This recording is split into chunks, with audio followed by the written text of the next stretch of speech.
The weather that affects us here on Earth is driven to one degree or another by energetic weather 93 million miles away on the sun. Now we have a new tool to keep an eye on it. And liftoff. The Falcon takes flight.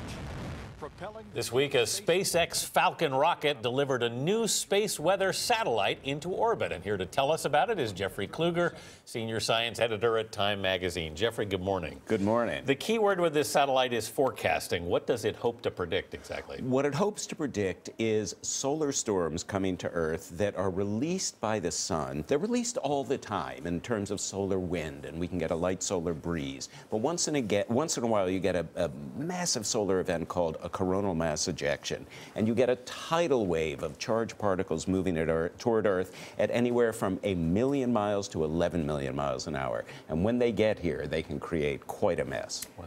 How did someone come up with this idea? Because we've all read that Al Gore is the one, this was part of a dream, and he had this beautiful photo that he loved, and this inspired this. That's exactly right. He had the blue marble photo, which was taken during the Apollo 17 moon landing, the last moon landing, and he realized if we could get a satellite out to sort of a magical space and place called the Lagrangian point, where the gravity of the sun and the gravity of the Earth neutralize each other, you could have an object hanging in space like a buoy and send constant streaming pictures back to Earth of this magnificent, fragile place we live. And you could also do climate forecasting while you were doing that, so it would be both aesthetically appealing and it would also have scientific appeal. During the liftoff, the launch announcer actually called this a journey to protect the planet Earth.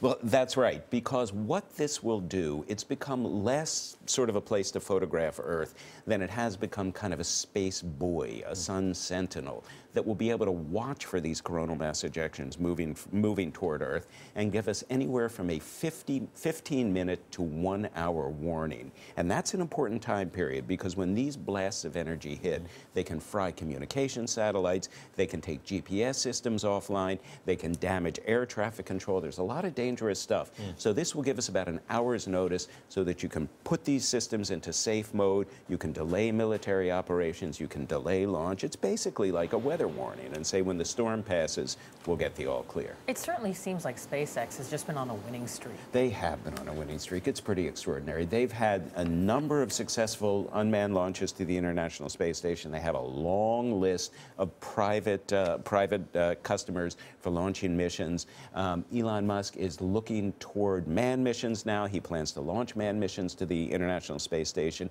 as early as 2017. And he's talking about Mars at $500,000 a seat compared to the Russians charging us $70 million just to get to low Earth orbit. Fascinating stuff. Jeffrey Kluger, as always, thanks for being here. Thank you for having me.